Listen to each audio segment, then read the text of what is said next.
Itangazo ry'ibyemezo by'inama y'abaminisitiri ku wa gatatu tariki ya 26 Werurwe 2025, inama y'abaminisitiri yateraniye muri village Urugwiro iyobowe na nyakubahwa Perezida wa Repubulika y'u Rwanda Paul Kagame. Inama y'abaminisitiri yagejejweho imiterere y'uburezi n'amavugurura y'ingenzi akomeje gukorwa kugira ngo abaturage bose bashobore guhabwa uburezi bufite ireme kandi bagire uruhare mu iterambere rirambye.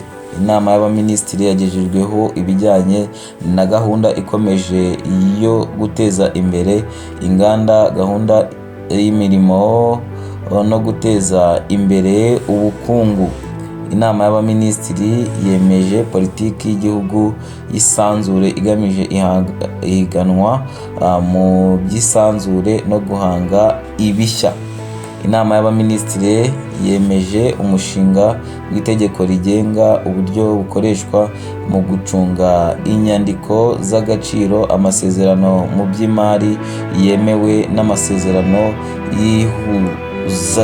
y'ihuzabwishyu. Inama y'abaminisitiri yemeje itangwa ry'ubwenegihugu nyarwanda.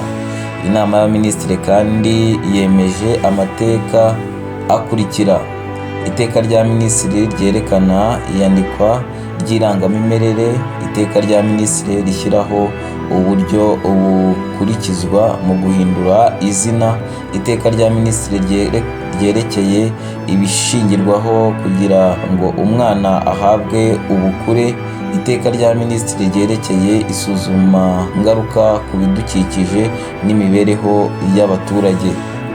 Inama y'abaminisitiri yemeje abahagarariye ibihugu ku rwego rw'abambasaderi bakurikira: Madamu Erika Yolonka Alvarez Rodriguez, ambasaderi wa Repubulika ya Dominikani mu Rwanda, afite icyicaro muri Afurika y'Epfo. Bwana Abdulkarim Ahmadai Bakita, ambasaderi wa Repubulika ya Chad mu Rwanda, afite icyicaro i Brazzaville muri Repubulika ya Congo.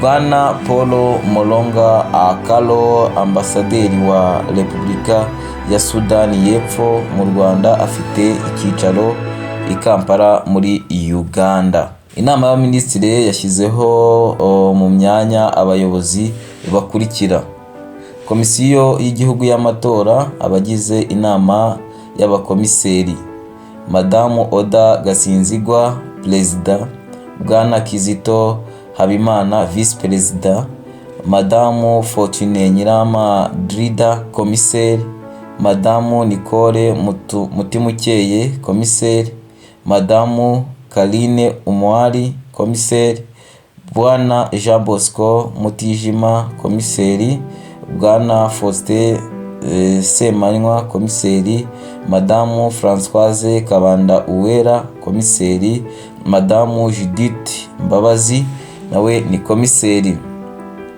Ikindi, urwego rw'igihugu rushinzwe ubugenzacyaha shyizeho Colonel Pacifique Kayigamba Kabanda, umunyamabanga mukuru cyangwa se sekreteri generali. Ikigo gishinzwe ubuzima mu Rwanda, Madamu Jeanne Umuhire, umuyobozi mukuru wungirije. Hanyuma bashyizeho mu rwego rw'igihugu rushinzwe imyuga n'ubumenyingiro, Madamu Nasi Agaba Bisengo, Deputy Director General. Tukagira kandi na Minisiteri y'Uburezi yashyizeho Bwana Jean Bosco Nkuranga, Strategic Project Implementation Unit Coordinator. Hanyuma Minisiteri y'Imari n'Igenamigambi yashyizeho Bwana Dorian Cyubahiro, Chief Technical Advisor. Ikigo cy'u Rwanda gishinzwe ingufu za atomic cyashyizeho Dr. Joram Ndayishimiye, Head of Nuclear Technologies and Research Development Department. Hanyuma Captain Agnes Mutoni, Head of Nuclear Safety and Security Department. Engineer Alexi Ruhinda, Manager of Research Reactor Division. hakaza Engineer Yves Butera, Manager of Nuclear Power Production Development Division. Hanyuma inama ya minisitiri yashyizeho abayobozi muri serivisi z'ibiro bya minisitiri w'intebe. Madamu Chantal Tuyishimire, Senior Policy Analyst, Madamu Françoise Nigena, Policy Analyst, Bwana Oscar Uwayo, Policy Analyst, Madamu Ornella Rwanziza, Policy Analyst. Mu bindi byaganiriweho cyangwa se mu bindi byashyizweho, Minisitiri w'Ingabo yamenyesheje inama y'abaminisitiri gahunda bikorwa bigamije guteza imbere imibereho myiza y'abaturage byatangijwe ku tariki ya 17 Werurwe 2025 bikazamara amezi 3. Iyi gahunda ngarukamwaka ikorwa ku bufatanye bw'inzego z'umutekano, ubuyobozi mu nzego z'ibanze n'abandi.